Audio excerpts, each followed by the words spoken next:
Assalamu alaikum, my dear student, how are you? Hope you are well. I welcome to you all in my another online class. Today, I am with you, Muhammad Ashraful Islam, lecturer, Department of Physics, Milestone College. Today, I am going to discuss very important chapter from your physics second paper, and the chapter is Introduction of Modern Physics. And my today's topic of discussion is Galilean transformation, Lorentz transformation, reverse Lorentz transformation, and at last lens construction according to the theory of relativity. Okay, my dear student, let's start our today's class. According to the second fundamental postulates of theory of relativity that given by the famous scientist Albert Einstein is, in vacuum, the speed of light measured in any initial reference frame always remain constant. And another famous scientist, Galileo, shown that the speed of light, it depends on the relative velocity between source and observer. And time is relative. Time is not absolute, which is hostile with the theory of relativity. Okay, let's explain these two concepts with an example.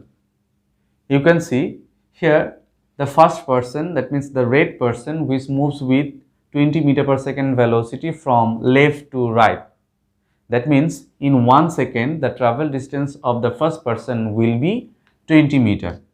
Suppose the travel distance for the first person is 20 meter, and the second person who moves with 30 meter per second in the same direction, and the travel distance by the second person will be 30 meter in 1 second.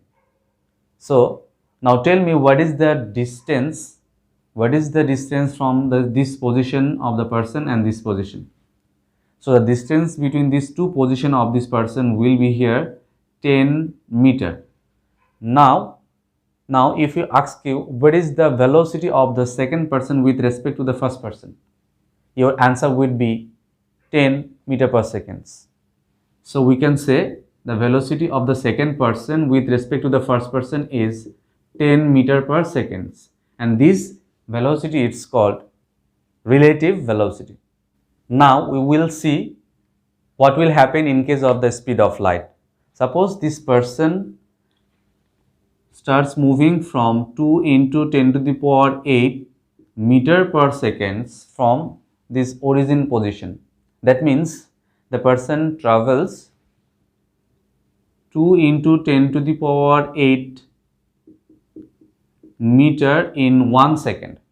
And again, if I released a particle of the light from this origin, and in 1 second this particle of light will travel 3 into 10 to the power 8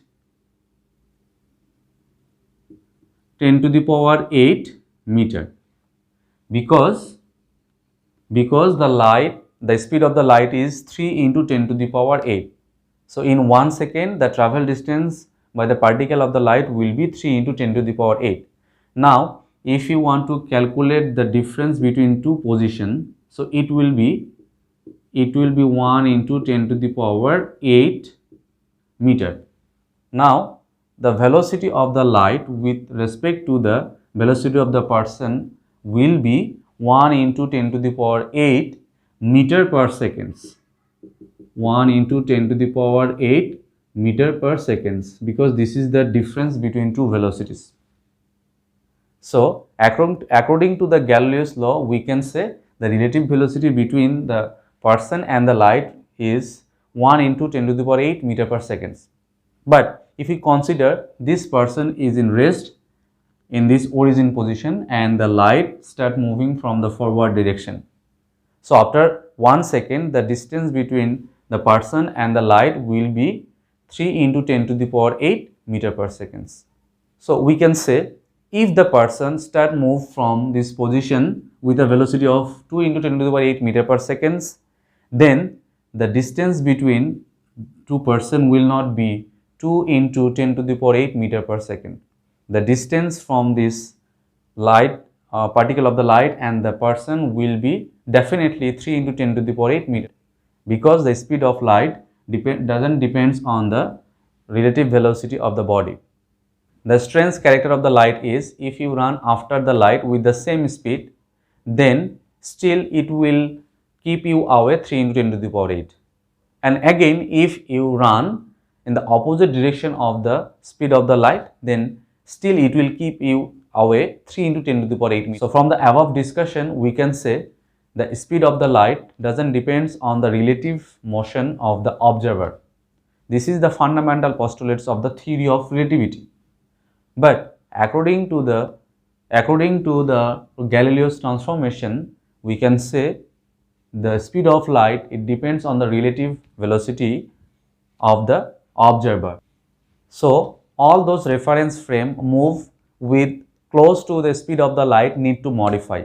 In order to correct this, the great scientist Lorentz introduced some new equation in his electromagnetic laws or electromagnetic theories in 1830, and these equations are called Lorentz equation or Lorentz transformation.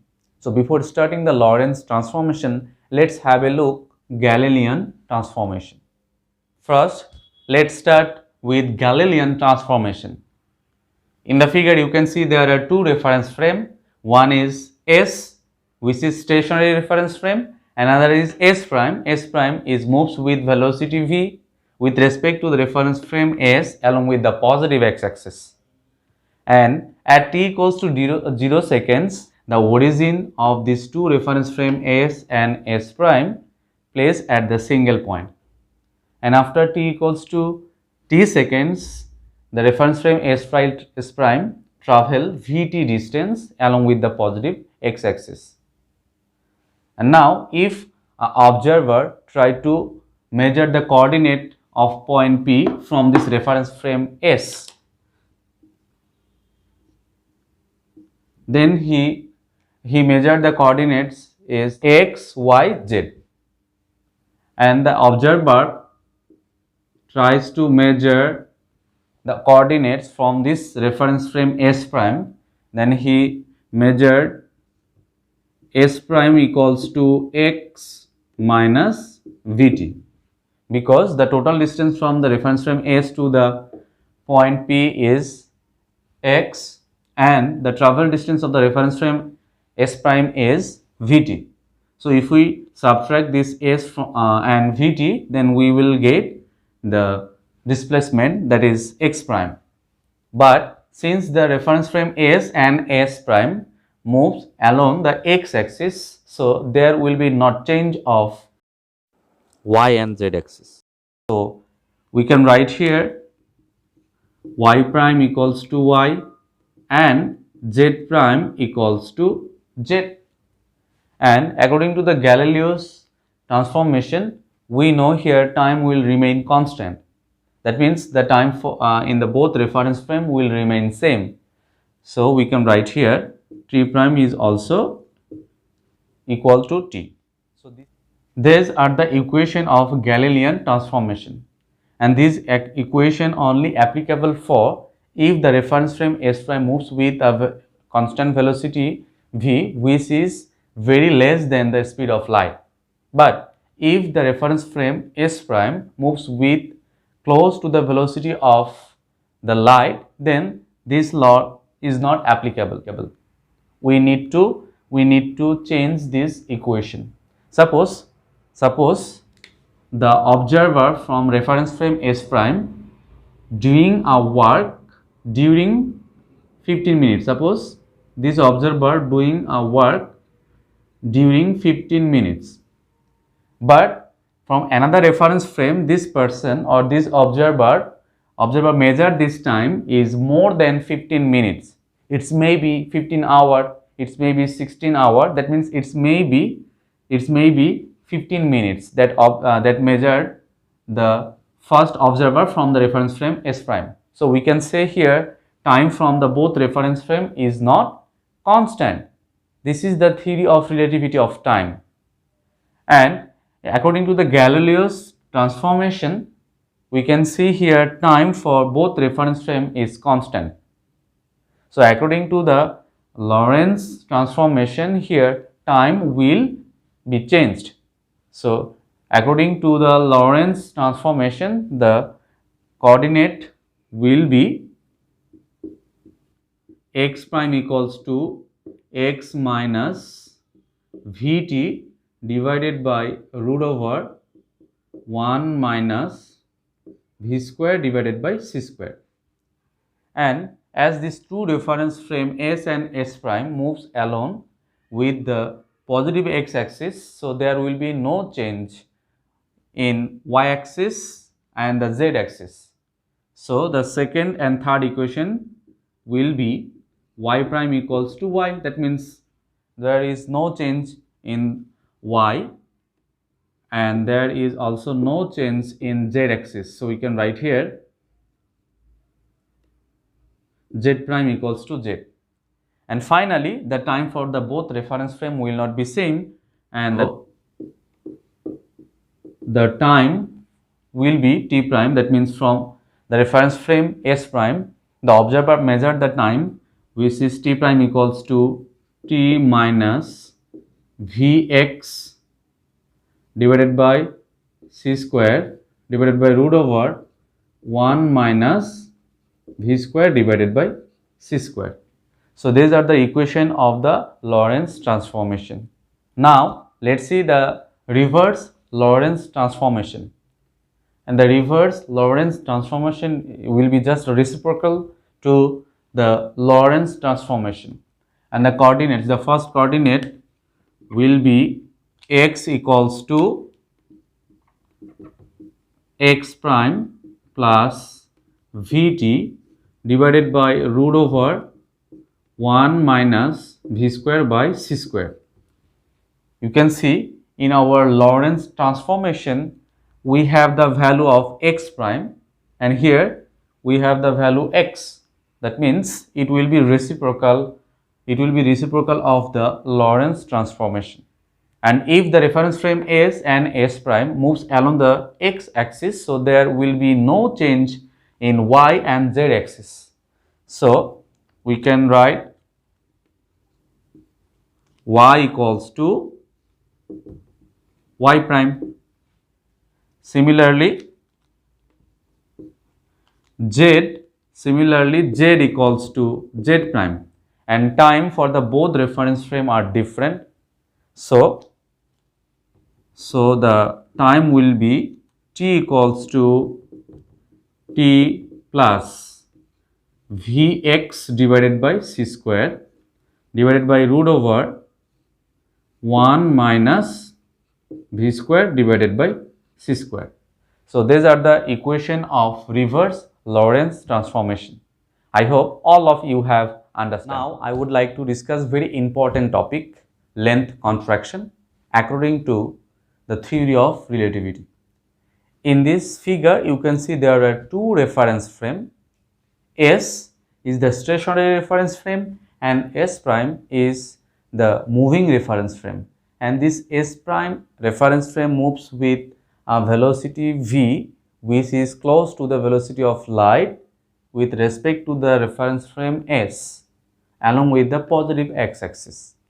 And you can see there is a rod, and when the observer which is situated in the reference frame S, he measured the coordinates in the two ends of this rod is x1 and x2, and another observer who is situated on this x prime reference frame, and he observed this coordinate of the two ends of the rod is x1 prime and x2 prime.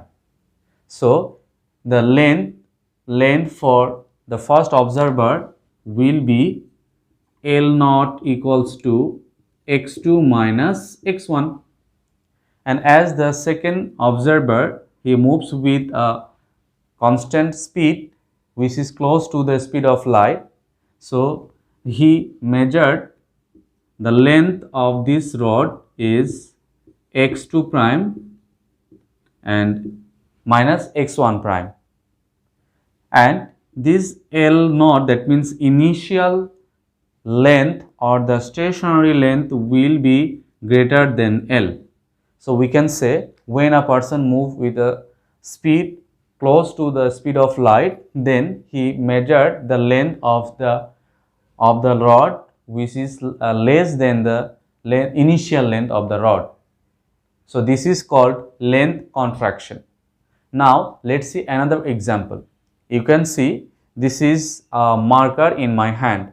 Now this marker is in a stationary position. Now if we measure the length of the marker, suppose the length of the marker is 6 centimeter, and if I throw this marker along its length with a speed of close to the speed of the light, then if I observe this length when it's moving with the speed of light, then the length will be less than 6 centimeter. It's maybe 4 centimeter or it's maybe 5 centimeter. So this is the contraction of length. Now let's say another example. Suppose this is the playground and the length of the playground is here 100 meter and width of the playground is 50 meter. Now if an observer who is sitting on the rocket moves with speed close to the speed of light along with the length, then the observer who is sitting on the rocket, he measured the length of the playground will be 60 meter or less than the 100 meter, and this length will be depends on the speed of the rocket. If the observer can move the speed close to the light, then he observed the length of this playground will be 0. But this is impossible because there has a definitely existence of the playground. But if another observer who is sitting on the field, and this is the stationary observer, he observed the length of this playground is 100 meter and the width of the playground is 50 meter. But another observer which is in the rocket, and the rocket moves with speed which is close to the speed of light, and he observed this length will be less than 100 meter, and but width of this playground will be 50 meter. So this is why we can say when an observer moves with a speed close to the speed of the light, then the length that he measured will be contracted, and this is called length of contraction. Now let's see the equation of the length contraction. If we apply the reverse Lorentz transformation for these both coordinates, so we can write for x, the formula will be x1 prime plus vt divided by root over 1 minus v square divided by c square. Let's consider this is the equation number 1, and for the second end of this rod will be the coordinate will be x2 equals to x2 prime plus vt divided by root over 1 minus v square divided by c square. We have already explained this reverse Lorentz transformation. Now let's consider this is the equation number 2. Now if we subtract this equation 2, subtracting equation number 1 from this equation number 2, we will get x2 minus x1 equals to x2 prime minus x1 prime divided by root over 1 minus v square divided by c square. Because here root over 1 minus v square by c square is common, and taking common 1 by root over 1 minus v square by c square, we can write this equation like this. Now, if we put the value x2 minus x1, which is L naught. So, replace of x2 minus x naught, we can write the value L naught equals to x2 is here, x2 prime minus x1 prime is here L, divided by root over 1 minus v square divided by c square. So, you can see here L naught, this is the initial length, and L is the moving length, that is when a person move with a constant speed close to the speed of light, then he measured the length, which is L, and you can see which is L divided by root over 1 minus v square by c square. If you put the value of v, which is not equal to, actually which is not equal to the speed of light, then we will get here a value which is less than 1, and finally we will get the initial length L naught, which is greater than L. So you can say here the length is contracted. So this is the equation of contraction of length, and here L naught is the actual length and L is the moving length. V is the velocity of the observer or the velocity of the reference frame, and c is the speed of light or the velocity of light. So this is all about the length of contraction. Hope you have understand. So my dear student, that's all for today. Thank you for your patient hearing. If you have any problem, you may ask your subject teacher. Stay safe, stay home.